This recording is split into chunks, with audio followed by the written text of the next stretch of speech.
예, 한번 기도하겠습니다. 한번 따라서 기도하시겠습니다. 하나님 아버지, 예수 그리스도께서 십자가에 죽으시고 부활하심으로 완전한 구원을 이루신 것을 믿습니다.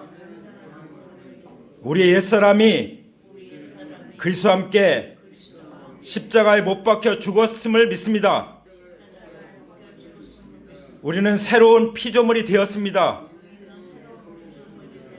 그리스도 안에서 새로운 피조물로 살 수 있도록 성령님 충만하게 기름 부어 주시옵소서. 오늘 우리에게 말씀하여 주옵소서. 그 말씀을 믿고 살아가겠습니다. 예수 그리스도의 이름으로 기도합니다. 아멘. 우리 하나님께 영광의 박수 올려드립니다. 헌신 메시지 들으시면서 영국의 어느 형제님에게 들으셨죠? 어려움이 있으실 때 혼자 고민하고 그러지 마시고 셀 모임을 갖고 또 셀에 저희 부부를 초대해서 같이 그걸 주님 앞에 올려드리고 같이 기도하고 하면은 반드시 하나님께서 새로운 피조물로서 살 수 있도록 도와주실 줄 믿습니다. 아멘. 절대로 혼자 고민하지 마세요. 어떤 문제든 예수 그리스도 앞에 같이 가지고 나가고, 그러면은 거기서 말한 것처럼 집만 팔리게 하는 것이 아니라 사업도 다시 일어나게 하시잖아요. 아멘. 이것이 하나님께서 우리에게 주신 전인적인 구원 가운데 다 들어있는 줄 믿습니다. 아멘. 자, 우리가 지금 어떤 말씀을 하나님께서 주고 계시냐면, 에녹처럼 또 예수 그리스도처럼 우리가 어떻게 하나님과 동행하는 삶을 살 것인가. 에녹은 무려 300년 동안 하나님과 동행하며 살았죠. 예수님은 짧은 인생이지만 하나님과 동행하며 사시고 온 인류의 구원을 이루셨습니다. 바로 우리의 구원도 십자가에서 이루어 주셨습니다. 할렐루야. 믿으십니까? 아멘. 우리가 분명히 하나님 말씀을 받을 때 아멘하는 사람에게 그 말씀이 그대로 이루어지는 것을 믿습니다. 아멘. 분명히 하나님 말씀은 아멘으로 화답할 때 그 화답하는 사람 가운데, 그 인생 가운데 이 말씀은 그대로 성취되는 것을 우리는 믿습니다. 아멘. 자, 우리가 하나님과 동행하며 살려면 뭐가 필요합니까? 성령님의 도우심이 필요해요. 성령님의 도우심, 성령님의 기름 부으심, 성령의 충만하심이 있어야 돼요. 구약에서 제사장을 세울 때 기름을 부어서 제사장을 세우잖아요. 예수님을 보내실 때도 그리스도가 뭐예요? 기름을 부으셨다는 거예요. 그래서 메시아로 보내셨다는 거죠. 그것을 인정해서 세워서 보내신 분이 예수 그리스도이시고 또 하나님 아버지십니다. 아멘. 그래서 우리도 성령님의 기름 부으심, 성령님의 권능이 절대적으로 필요합니다. 우리가 기도하는 것도, 말씀을 전하는 것도, 그리고 복음을 전하는 것도, 우리가 예수님과 동행하는 것도 성령님 없이는 아무것도 할 수 없어요. 그렇죠? 그래서 힘으로도 되지 않고 능으로도 되지 않고 오직 하나님의 신으로 되느니라. 왜 가만히 계시죠? 아멘. 예. 하나님의 성령으로만 모든 역사가 일어나. 하나님의 역사는, 하나님 나라의 역사는 하나님의 성령으로만 됩니다. 지금은 성령의 시대예요. 믿으십니까? 아멘. 그러면 어떻게 성령의 권능을 우리가 받습니까? 가장 근본이 뭐냐면 첫 번째 말씀드렸던 거예요. 예수 그리스도의 십자가 부활로 이루신 완전한 구속이에요. 아멘. 뭐라고요? 예수 그리스도의 십자가 부활로 이루신 완전한 구속. 그 완전한 구속을 믿을 때 성령으로 거듭나는 것입니다. 아멘. 그리고 그 다음 단계가 뭐였죠? 지난주 나눴죠? 우리 옛사람이 그리스도와 함께 십자가에 못 박혀 죽었다는 것을 믿을 때, 죽었다는 걸 믿을 때, 나 옛사람은 예수 그리스도가 아닌, 예수 그리스도 만나기 이전에 아담의 자손으로 죄성을 가지고 태어나서 여전히 살고 있던 그 죄인인 나는, 그 옛사람은 예수님과 함께 십자가에 못 박혀 죽었다는 것을 믿을 때 성령님이 역사하시는 것입니다. 아멘? 두 번째. 오늘은 뭐죠? 세 번째. 한번 따라서 하시겠습니다. 우리는 새로운 피조물로 살아간다. 아멘. 새로운 피조물로 살아가는 것은요, 우린 이미 새로운 피조물이에요. 그렇지만 새로운 피조물로 살아가는 훈련이 필요해요. 사람이 뭘 안다고, 뭘 믿었다고 금방 순식간에 완전체로 바뀌는 게 아니에요. 어린애가 태어나면은 그냥 갑자기 순간적으로 어른이 됩니까? 그 결혼해서 자녀를 낳습니까? 오랜 동안 성장하는 과정을 겪어야 되죠. 영적인 원리는 바로 성장의 원리예요. 그리고 우리가 구원받았으면 어떻게 거룩한 삶을 살 것인지, 어떻게 성령을 따라 살 것인지, 어떻게 성화되어 가면 살 것인지, 어떻게 부활의 주님을 모시고 그 주권에 굴복한 삶을 사는지, 끊임없는 그 씨름과 싸움과 그 열정과 기도와 말씀 묵상과 셀 모임과 주일 예배가 필요한 거예요. 우리가 하는 이 모든 우리가 지금 하는 것들은요, 꼭 절대적으로 필요한 것만 하고 있는 거예요. 그 외의 것들은 우린 다 끊어버리는 거예요. 그렇죠? 그래서 우리가 새로운 피조물로서 됐어요. 예수님을 믿은 사람들은 그런즉 누구든지 그리스도 안에 있으면 새로운 피조물이라. 이전 것은 지나갔으니 보라 새 것이 되었도다. 이전 것이 뭐예요? 옛사람은 이미 예수님 십자가 돌아가실 때 나의 옛사람은 태어나기도 전인데 예수님과 함께 십자가에 못 박혀 죽어서 끝냈다니까요. 예. 근데 그렇게 살다가 예수님을 이제 마음속에 모시고 나서는 완전히 새로운 피조물로 거듭난 거예요. 완전히 새로운 피조물로 거듭났기 때문에 우리는 새 것이라고 말씀하십니다. 한번 옆에 사람에게 말씀하실까요? 당신은 새 것입니다. 네. 다시 한번 다른 쪽으로. 당신은 새 것입니다. 아멘. 네. 새 것으로 보입니까? 여기 에베소서 말씀 보면은 여러분은 지난날의 생활 방식대로 허망한 욕정을 따라 살다가 썩어 없어질 그 옛사람을 벗어버리고 마음의 영을 새롭게 하여 하나님의 형상을 따라 참 의로움과 참 거룩함으로 지으심을 받은 새 사람을 입으십시오. 이렇게 말씀하십니다. 자, 우리가 아침에 일어나면 어떻게 교회 오셨습니까? 자고 먹고 씻고 그 이제 옷을 갈아입고 오셨잖아요. 잠못 채우신 분은 없어요. 예, 옷을. 그러니까 이건 우리가 이미 그리스도 안에 새로운 피조물이에요. 그렇지만 이것을 늘 옷을 갈아입는 것처럼 늘 이것이 습관이 되는 거예요. 습관이. 그러니까 삶이 되는 거예요. 그렇게 새 사람을 입고 살라는 것이죠. 아멘. 창세기 3장 7절 보면은 그 아담이 선악과를 먹고 나서 이제 자기 자신을 부끄럽게 보기 시작했죠. 하나님의 형상인데 부끄럽게 된 거예요. 왜 그렇죠? 죄가 들어온 거예요. 그야말로 옛사람이 된 거예요. 그야말로 죄인이 된 거죠. 그래서 어떻게 했죠? 이제 그 부끄러우니까 그걸 가리기 위해서 무화과나무 잎을 엮어서 치마를 만들었어요. 예. 많은 사람들이 그렇게 살아가려고 합니다. 그냥 옛사람은 그대로 있는데 그냥 거기다 그냥 무화과나무 치마만 가리고 살려고 하는, 그게 뭐예요? 종교입니다. 예. 종교는 죽었다 깨어나도 안 됩니다. 율법을 지켜서라든지 율법주의 종교라든지 어떤 이방 신을 섬기는 종교라든지 이런 종교들은 죽었다 깨어나도 안 됩니다. 그 무화과나무 뭐 하루만 지나면 다 바삭바삭 말라가지고 다 부서지면 다시 드러나죠. 예? 어떻게 죄를 가리고 부끄러운 걸 가립니까? 그럴 수가 없는 것입니다. 그래서 하나님 어떻게 하셨죠? 가죽옷을 지어 입히셨죠. 그 가죽옷은 조금 오래 가죠. 근데 그것은 하나의 예표의 상징이에요. 가죽옷이 만들어지기 위해서 어떻게 해야 돼요? 짐승이 희생되고 피를 흘려야 되잖아요.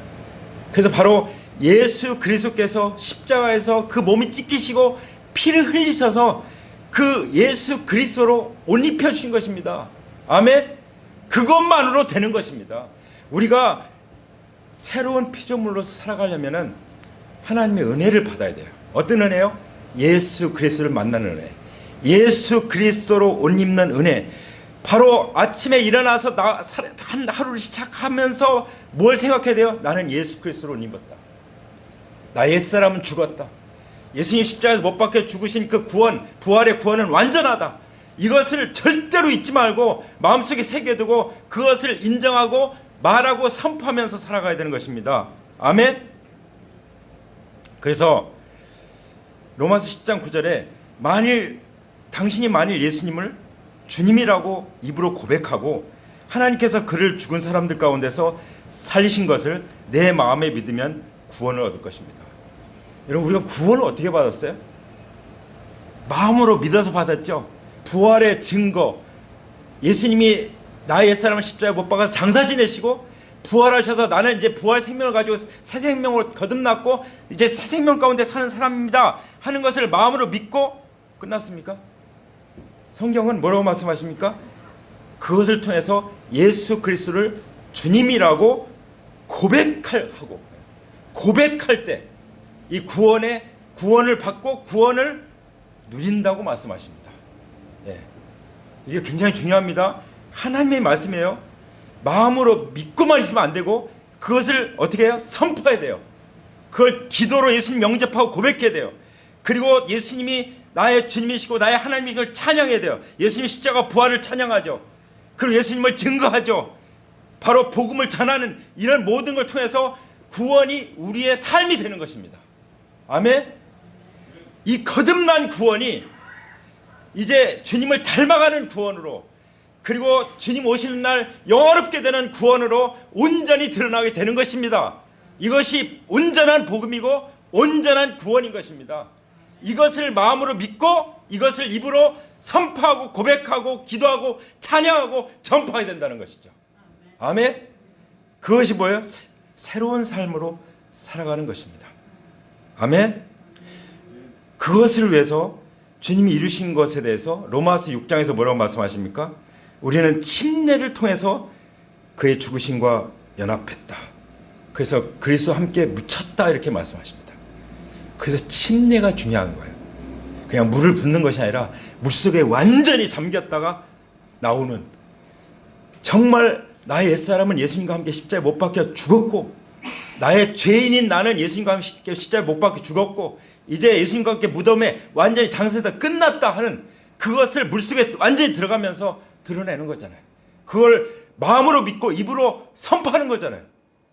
행위로 고백하는 거잖아요. 공포하는 것이죠.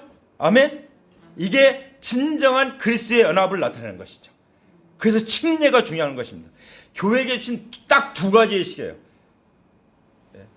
어떤 데는 뭐 7가지 예식 얘기하지만 성경은 두 가지 예식을 말씀합니다. 뭐죠? 침례와 주의 만찬이에요. 제가 분명히 말씀드리지만 주의 만찬은 설교보다 예배의 중심입니다.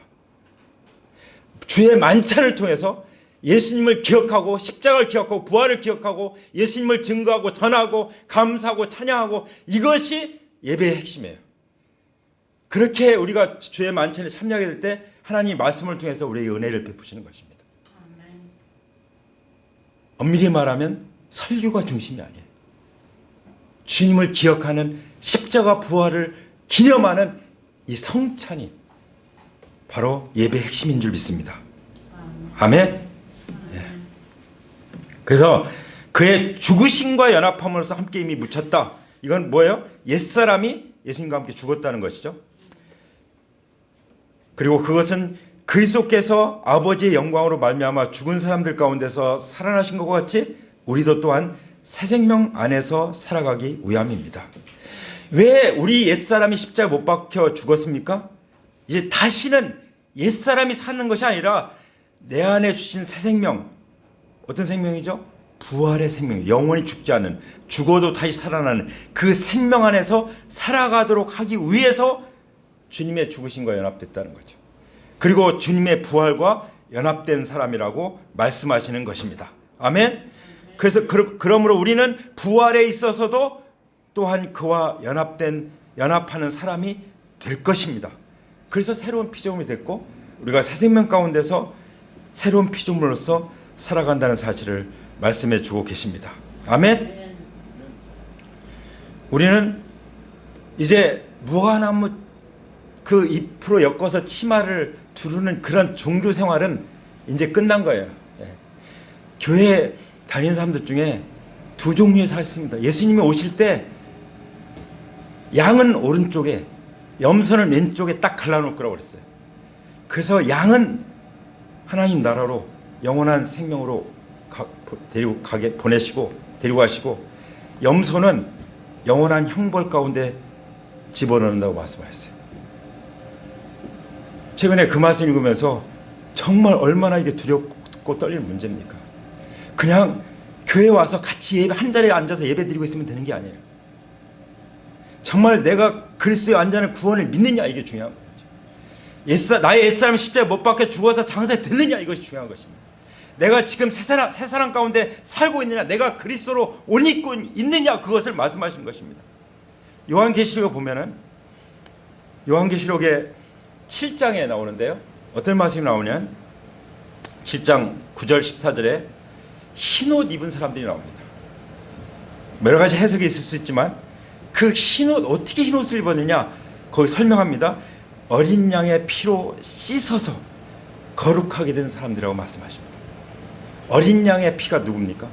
예수님의 피로 죄의 용서를 받고 깨끗게 함을 받고 그리스도로 옷 입은 사람들, 그 사람들이 주님과 함께 거닐면서 찬양하고 경배하는 모습을 미리 보여주신 것입니다.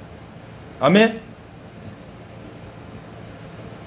중요한 것은 내가 지금 무화과나무 잎을 엮어서 그냥 임시부끄러운 걸 가지고 있는 종교 생활을 하고 있느냐, 진정으로 어린 양 대신 예수 그리스도께서, 유월절 양 대신 예수 그리스도께서 나의 죄를 위해서 피 흘리셔서 나의 죄를 깨끗이 씻어 주셨고, 그것을 내가 믿고 있고 그 보혈로 말미암아 말씀과 성령으로 거듭난 양으로서 오른편에 있는 양들로서 내 지금 예배하느냐, 이거죠. 한번 내 자신을 진단해 볼 필요가 있습니다. 고린도후서 13장 5절에 뭐라고 말씀하십니까? 너희가 이러한 믿음 안에 있는가? 너희 자신을 시험하고 확증해라. 만약에 내 안에 예수 그리스도께서 계신 것을 내가 알지 못한다면 너는 버리는 자다. 염소같이, 왼쪽에 있는 염소같이 영원한 형벌에 들어갈 자다라고 말씀하시는 것입니다. 이것은 가장 심각한 문제인 것입니다. 내가 거기서 벗어나서 양이 됐다면 나는 그 염소로 이제 영원히 멸망할 수밖에 없는 운명에 처해 있는 가족들, 나의 친구, 나의 이웃들을 바라볼 때 나는 어떻게 해야 될 것인가가 결판이 나는 거예요. 나는 지금 당장 효부를 보지 않으면 안 된다. 그런 정말 기도를 하나님 앞에 올려드릴 수밖에 없습니다. 여러분, 기도는 언제까지 해야 됩니까? 기도는 가족군을 위해서 우리가 정말 눈물로 많이 기도하는데, 기도는 다른 게 없어요. 기도는 이제 하나님이 나의 사랑하는 그 가족을 구원하시겠구나 하는 그 믿음이 탁 설 때까지 기도하는 거예요. 그 믿음이 올 때까지 기도하는 것입니다. 그 믿음이 왔으면 반드시 이루어집니다. 분명히 내 옆자리에 내 사랑하는 가족이 와서 함께 예배드리게 될 것입니다.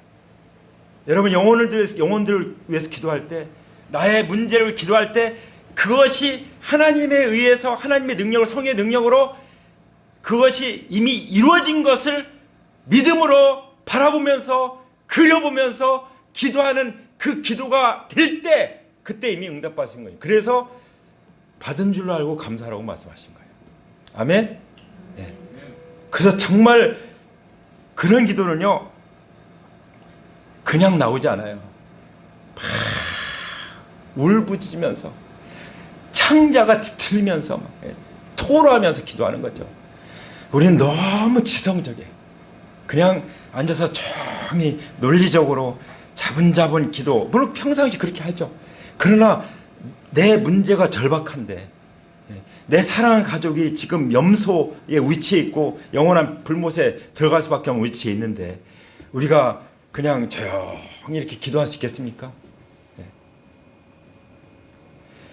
응답을 받은 사람들 보면은 정말 그 신음을 기도하는데, 신음을 하면서 새로운 피조물로 살아간다는 것이 말씀과 기도를 위해서 우리가 정말 씨름하는 것입니다.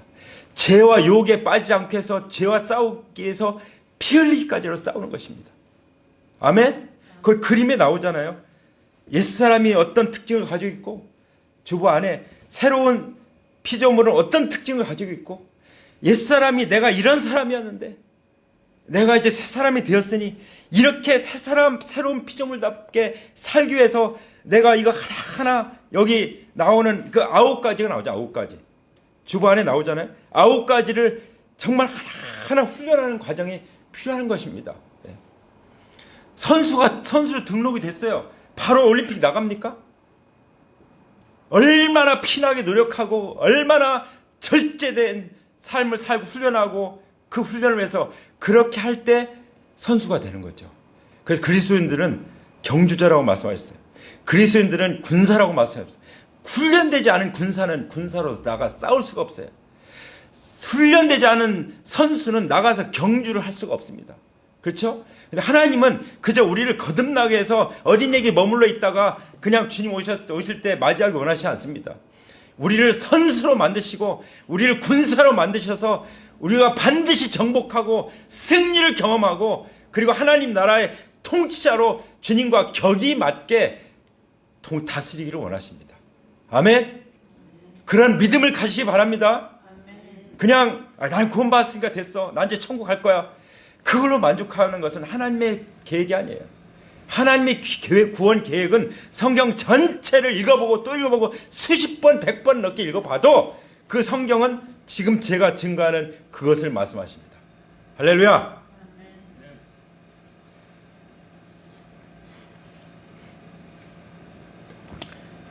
우리에게 주신 이 새로운 피조물이라고 하는 이 신분은 얼마나 놀라우냐면은, 이미 요한복음 19장 30절에서 예수님이 십자가에서 돌아가시면서 선포한 것처럼 다 이루신 구원이에요. 다 이루신 구원. 할렐루야. 그리고 에베소서 2장 8절에 있는 것처럼 이것은 우리의 행위로 말미암은 것이 아니라 오직 하나님의 은혜로 선물로 우리에게 주어진 거예요. 종교적 여심을 받은 것이 아니라 성령으로 거듭난 것입니다. 아멘. 그리고 하나님 우리에게 주신 구원은요, 전인적인 구원입니다. 요한 3서 2절에 나오잖아요. 우리의 영혼이 잘 되고 또 우리가 하는 모든 일들이 잘 되고, 그리고 우리의 몸이 건강한, 그러니까 이미 우리의 구원 가운데는 어떤 사람은 우린 영원 구원만 받으면 됐어, 그리고 뭐 가난하게 살든 몸이 뭐 병들어 살든 그거는 그냥 참고 견디기만 하면 돼. 그게 아닙니다. 어떤 사람은 그러면 만약에 맨날 그 병 치료만 하고 있으면 어떻게 나가서 복음 전하고 어떻게 하나님 나라를 위해서 쓰임을 받아요? 제약이 많잖아요. 재정적으로 맨날 새벽부터 일해 밤까지 일해야 먹고 사는데 근근히 정말 입에 풀칠하게 바쁘다면 어떻게 교회도 나가고 사람들 만나서 복음 전하고 밥도 사주고 하겠습니까? 우리는 하나님 나라의 복음은 세 가지를 포함하고 있습니다. 영혼의 구원과 내가 하는 일들, 그 영역, 일터의 영역, 그리고 또 뭐가 있죠? 내 건강의 영역. 건강이라는 것은 영적 건강도 있고 또 마음의 건강도 있죠. 그리고 또 실질적으로 고통을 주는 영적인 그 육체적인 건강. 그러니까 이 예수님이 하신 그 3대 사역이 뭐예요? 하나님 나라를 전파하고 복음을 전파하고 치유하고 고치는 거잖아요.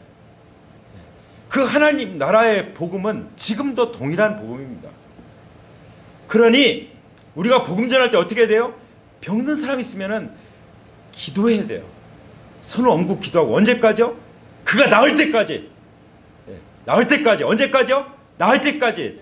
그렇게 기도하다 보면 하나님 말씀하실 거예요. 사도 바울처럼 내 은혜가 내게 족하다. 사도 바울의 육체의 가시처럼. 그러면 그냥 받아들이는 거예요. 근데 그렇지 않은 경우는 뭐예요? 하나님이 응답하실 때까지 기도해서 그 치유의 은혜를 경험한 사람들이 전 세계에 엄청나게 많습니다. 아멘? 아멘. 네. 그렇다고 나는 맨날 어린아이로 살게 해주세요, 나는 늙지 않게 해주세요, 그건 좀 곤란할 것 같아요. 왜냐하면 나이가 들면은 어떻습니까? 저는 이제 나이가 들면서 어떤 생각이 드냐면, 야, 하나님 나라가 한 해 더 가까웠구나. 야, 이 욥이 고백한 것처럼 마음이 조급해지는 거죠. 와, 이제 그냥 제 안에도 가끔 그래요.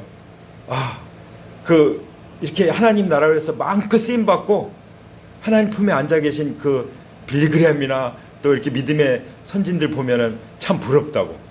왜냐하면 사명을 다하고 지금 편안히 안식하고 있으니까. 예. 그래서 어떤 때는 그냥 오늘 자다가 주님 품에서 딱 깨어나면 너무 좋겠다는 생각이 들 수 있잖아요. 너무 문제가 힘들고 또 사역이 힘들면 그럴 수 있어요. 그러나 그것은 하나님 주신 사명을 감당하기 위해서 우리가 이 땅에 살아있다는 것을 우리가 믿어야 될 줄 믿습니다. 아멘? 우리가 살아있는 것은 무엇 때문이에요? 새로운 피조물로서 더 훈련받고 살아가는 그런 살아가는 사명이 있기 때문인 줄 믿습니다. 아멘? 우리가 그런 그리스도 안에서 새로운 피조물이라는 그것이 뭔지를 잘 이해를 하고 그 다음에 살펴볼 건 뭐냐면 나에게 있는 새로운 피조물의 특징은 과연 어떤 것들일까? 거기 나와 있죠? 첫 번째 뭐죠? 나는 예수 그리스도가 주인된 자이다. 자, 첫 번째 뭐라고 그랬어요? 예수 그리스도가 주인된 나이다. 아멘. 새로운 피조물은 누구라고요? 첫 번째로 예수 그리스도가 주인된 자. 아멘. 그러면 모든 나에게 지금 닥쳐있는 문제도 누구의 문제예요? 주님의 문제예요. 이걸 분명히 해야 돼요. 근데 이걸 내 문제로 생각하고 내가 해결을 하려고 하면은 문제가 더 꼬여버려요. 네. 해결하는 게 아니라 더 망가뜨립니다. 더 흥크러뜨리는 거예요. 당장 그것을 그만두고 주님 앞에 고백하기 원합니다.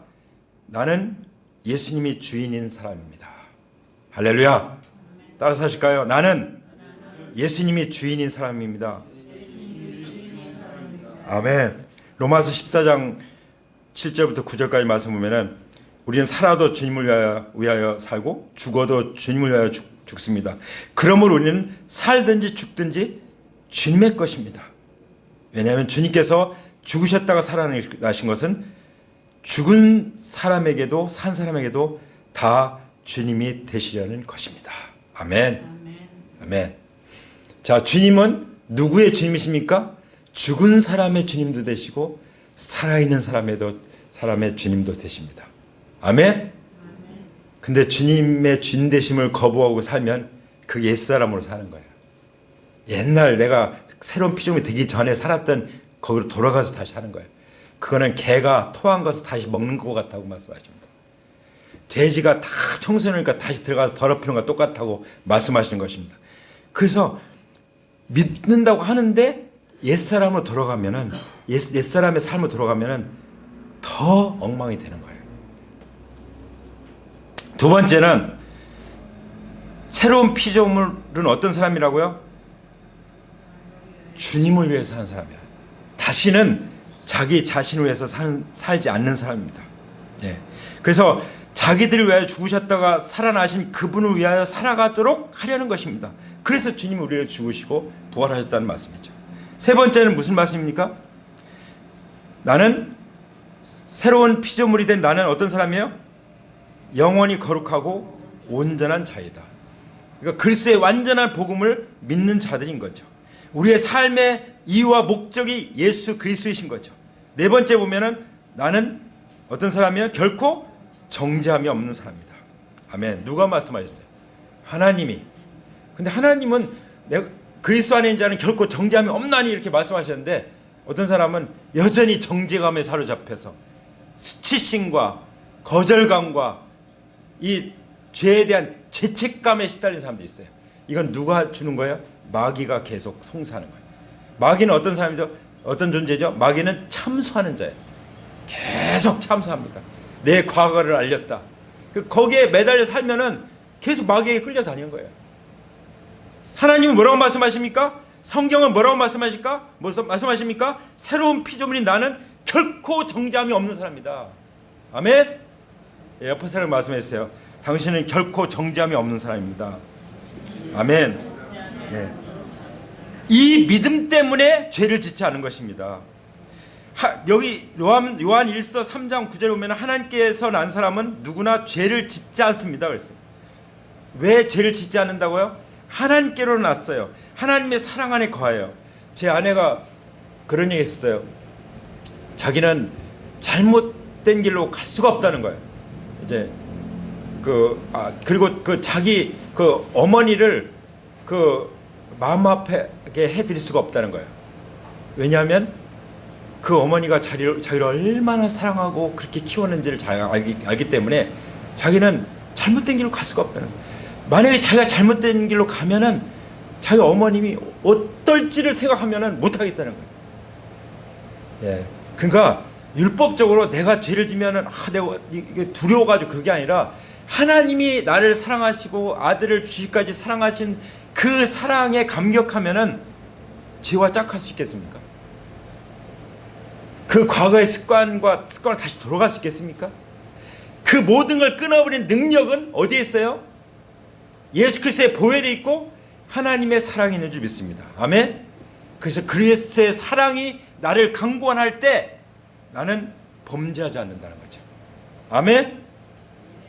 우리가 죄를 짓지 않는 것은 새로운 피조물을 우리가 죄를 짓지 않는 것은 왜냐? 하나님의 씨가 그 사람 속에 있기 때문이고 하나님에게서 났기 때문이고 그리고 하나님께서 지켜주기 때문이라고 말씀하십니다. 아멘. 이것이 요한일서의 말씀이에요. 우리가 죄 가운데 살지 않는 그 이유, 어떻게 죄 가운데 살지 않을 수 있는지, 하나님의 씨가 그 생명이 그 말씀이 우리 가운데 있기 때문이요. 그리고 하나님의 말씀을 우리가 거듭났기 때문이요. 우리가 새로운 피조물이기 때문이요. 그리고 하나님께서 새로운 피조물로 살아가는 우리들을 성령으로, 보혜사 성령으로 보호해 주시고 진리의 말씀으로 거룩하게 지켜주시기 때문이라고 말씀하십니다. 아멘. 아멘. 그리고 여섯 번째 뭐라고 말씀하십니까?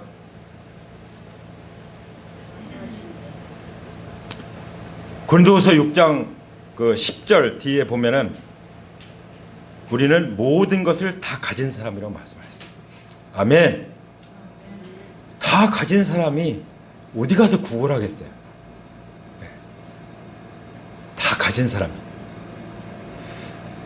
다 가진 것을 내가 모르기 때문에 뭔가 더 가지려고 속이 허한 거예요.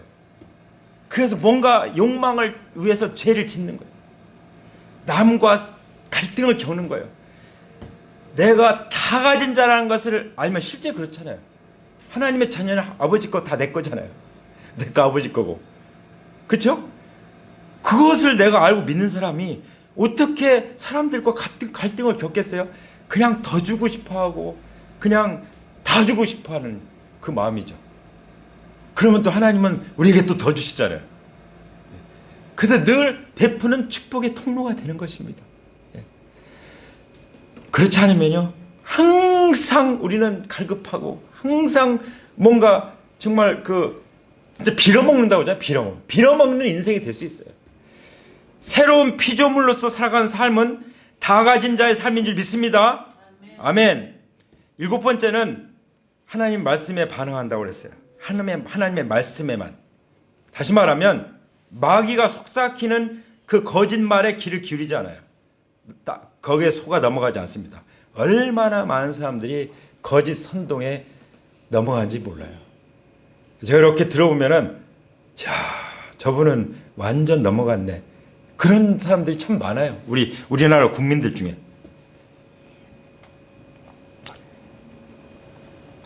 우리는 어디에만 반응해야 돼요? 하나님의 말씀에만. 그러면 성경을 알아야죠. 성경을 알면은 하나님 말씀에 반응할 수 있어요. 늘 매일 일용할 양식으로 하나님 말씀을 묵상하고 살면은 기도 가운데 하나님과 교제하면은 하나님의 음성에만 반응할 수 있습니다. 아멘. 더 이상 거짓에 속지 않고 진리만 따라갈 수 있는 줄 믿습니다. 말씀에 순종하는 삶을 산다는 거죠. 그리고 새로운 피조물로서의 삶은 믿음으로 사는 자라고 말씀합니다. 믿음으로. 믿음. 히브리서 11장 1절에 뭐라고 말씀하시죠? 믿음은 바라는 것들의 확신이요. 세 번에 보면 보이지 않는 것들의 증거다. 믿음은 증거가 있고 확신이 있는 것입니다. 그 증거가 뭐예요? 성경이죠. 그리고 부활이고, 그리고 실제 우리가 살아오면서도 하나님을 많이 경험하잖아요. 그러니까 경험하면 할수록 우리의 믿음이 더 강력해지는 거죠.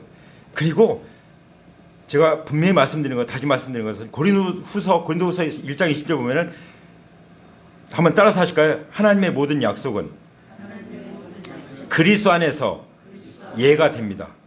그러므로 그리스도로 말미암아 우리는 아멘하면서 하나님께 영광을 돌리는 것입니다. 여러분, 아멘에 절대 인색하지 마시기 바랍니다.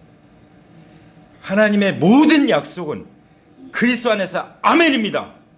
그리고 아멘은 그 사람에게 그 말씀이 그대로 이루어질 것을 선포합니다. 바로 그 말씀이에요. 할렐루야. 마지막으로 새로운 피조물로서 살아가는 삶의 특징이 뭡니까? 사랑이에요. 사랑.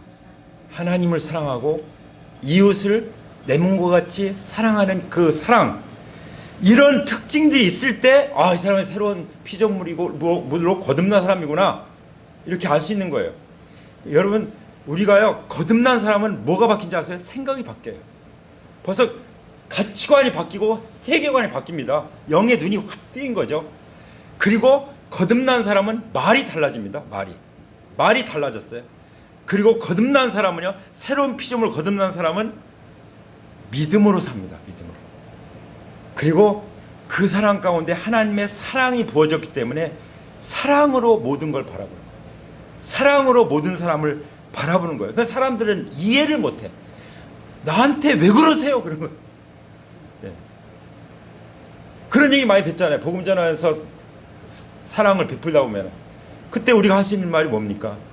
하나님은 사랑이십니다. 하나님이 저를 사랑하시기 때문에 제가 그 사랑에 너무 감동해서 감사해서 제가 나누는 것입니다. 이렇게 말하는 거죠. 사람들이 이해를 못해요. 그래서 속으로 오해해요. 이 사람 나한테 무슨 꿍꿍이 속 있는 거 아니야? 나를 뭔가 이용해 먹으려고 하는 거 아니야?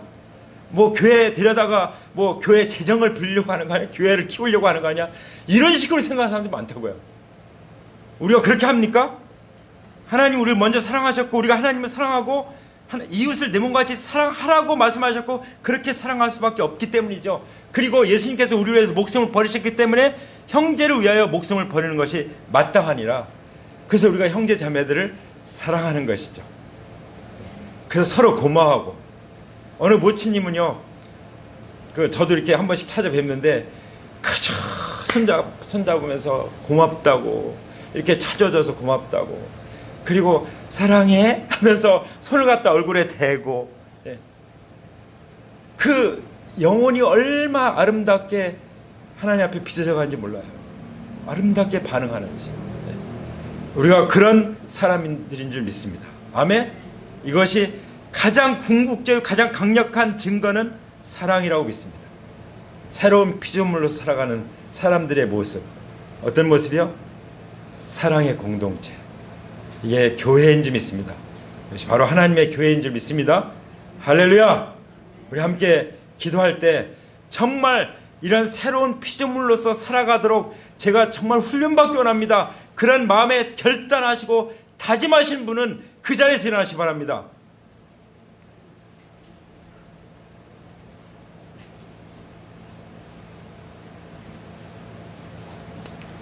그럴 때 하나님께서는 우리 가운데 큰 일을 행하실 것입니다. 앞이 꽉 막혀 있는 것 같을지라도 큰 길을 활짝 여실 것입니다. 우리 하나님은 전능하신 하나님이십니다. 우리 하나님께는 능치 못할 일이 없으십니다. 사람은 할 수 없는 일도 하나님은 다 하실 수 있습니다. 불행할 것 같이 생각할지 모르지만 반드시 행복하게 하실 것입니다. 반드시 복되게 하실 것입니다. 우리에게 주신 그 구원의 선물이 완전히 그것을 구원의 선물을 누리는 데까지 살아갈 수 있도록 우리를 새로운 피조물로서 새롭게 빚어주실 것입니다. 하나님의 형상대로 새롭게 빚어줄 것입니다. 주님, 저를 빚어주시옵소서. 예수님께서 십자가에서 다 이루신 그 구원은 정말 우리가 새로운 피조물로 살아가기에 너무나도 확실한 근거입니다.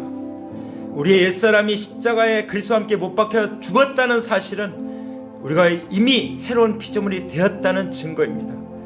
아버지 하나님, 그러므로 우리가 그리스도와 연합된 가운데 새 생명 안에서 그리스도와 함께 새로운 피조물로서 하나님과 동행할 수 있도록 이 시간 성령님 우리 가운데 기름 부어 주시옵소서.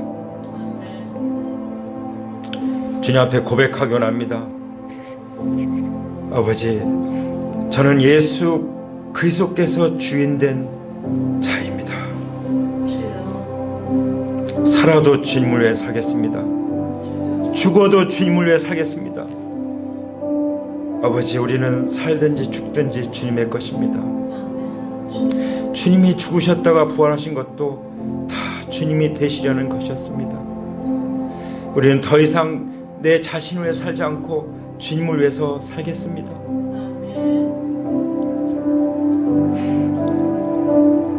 주님께서 십자가에서 이루신 그 완전한 구원이 우리 삶에 온전히 드러나기까지 아버지, 우리는 새로운 피조물로서 살아가는 삶을 훈련하면서 제자로, 주님의 제자로 따라가고 주님의 제자로 훈련받으며 살아가겠습니다. 아버지, 저의 모든 문제들, 죄의 문제, 죄로 말미암아 일어난 모든 문제들, 재정적이든 관계의 문제든 질병의 문제든 주님 앞에 가지고 나갑니다. 주님, 다스려 주시옵소서. 치유하여 주시옵소서. 회복시켜 주시옵소서. 이것은 저의 문제가 아니라 주님의 문제입니다. 문제는 제가 일으켰지만 그러나 주님, 나의 주님이시오니 이 문제를 이 시간 해결해 주시고 그리고 해결됐다는 것을 믿음으로 바라보게 하시고 그것을 감사하며 선포하며 새로운 피조물로서 살아가게 하여 주시옵소서. 우리는 절대로 더 이상 정죄함이 없는 사람들임을 믿습니다. 주님이 우리를 사랑하심으로 하나님의 씨가 우리 가운데 있고 우리가 하나님께서 난 자녀들이기 때문에 성령님께서 우리를 보호해주시고 주님의 보혈로 우리를 덮으시기 때문에 우리는 더 이상 죄를 짓지 않겠습니다. 옛사람의 습관으로 돌아가지 않겠습니다. 주님, 저희들을 새롭게 하여 주시옵소서. 변화시켜 주시옵소서. 변화되었음을 선포합니다. 그리스도와 연합되었음을 선포합니다. 우리는 더 이상 가질 것이 없는 그리스도를 모시고 있으므로 우리는 다 가진 자임을 믿고 선포합니다. 더 이상 원하지 않습니다. 주님 외에 더 이상 원하지 않겠습니다. 할렐루야. 아버지, 우리는 더 이상 마귀에게 속지 않을 것입니다. 오직 하나님의 신실한 믿음의 말씀에만 반응하고 따라가겠습니다. 주님, 주님의 약속에 대해서 항상 그리스도 안에서 아멘하고 대답하겠습니다. 아멘하면서 하나님께 영광을 돌립니다. 우리는 오직 의인은 믿음으로 말미암아 살려가신 그 말씀처럼 바라는 것들의 확신이요 보이지 않는 것들의 증거인 그 믿음으로만 하나님께 감사하며 찬양하며 노래를 부르며 살아가겠습니다. 아버지, 우리가 하나님을 사랑한 것이 아니라 하나님께서 우리를 먼저 사랑하셨으므로 우리도 하나님을 사랑합니다. 우리 마음을 다하여 사랑합니다. 우리의 힘과 뜻과 지혜를 다하여 하나님을 사랑합니다. 하나님이 사랑하시는 이웃을 내 몸과 같이 사랑하며 살아가기 원합니다. 성령님 도와주시옵소서. 하나님께서 우리 마음 가운데 부어신 그 사랑이 정말 불처럼 타오르게 해주시옵소서. 원자 폭탄처럼 타오르게 하여 주시옵소서. 아버지, 주님께서 우리를 위하여 목숨까지 버리셨으니 우리도 형제 자매를 위해서 목숨을 버리는 것이 마땅하다는 믿음으로 그 사랑으로 살아가기 원합니다. 아버지, 그렇게 새로운 피조물로서 하나님과 동행할 수 있도록 성령의 권능으로 기름 부어 주시옵소서.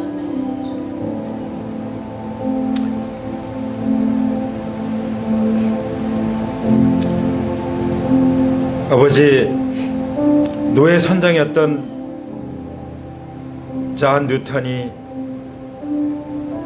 그 노예들을 인신매매해서 팔아먹으면서 그 노예들을 괴롭힌 아주 악당이었지만, 그러나 폭풍을 만나서 죽기 직전에 그 어머니의 기도를 생각하고 하나님께 부르짖어서 하나님을 만나서 완전히 새로운 사람으로 변해서 새로운 피조물이 되어서 평생 하나님을 섬기고 나 같은 죄인 살신 주님의 은혜 놀랍다고 찬송을 지어 부르고 심지어 맨발로 전도하는 사람이 되었던 것처럼, 아버지, 우리는 변화된 사람으로 사는 자들입니다.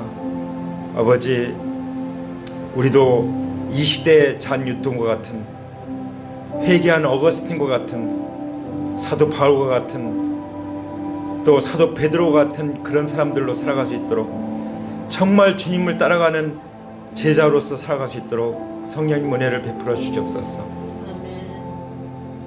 다시 한번 주님을 우리 마음 가운데 새롭게 영접합니다. 나의 주, 나의 하나님으로 고백합니다. 이제는 우리 주 예수 그리스도의 은혜와 아버지 하나님의 사랑과 성령님의 교통하심이 이제로부터 영원토록 새로운 피조물로 살아가기 위해서 이 시간 주님을 주님으로 고백하고 입으로 시인하고 선포하는 하나님의 귀한 자녀들 가운데 이제로부터 영원토록 함께 하시기를 우리 주 예수 그리스도의 이름으로 간절히 축원합니다. 아멘. 아멘.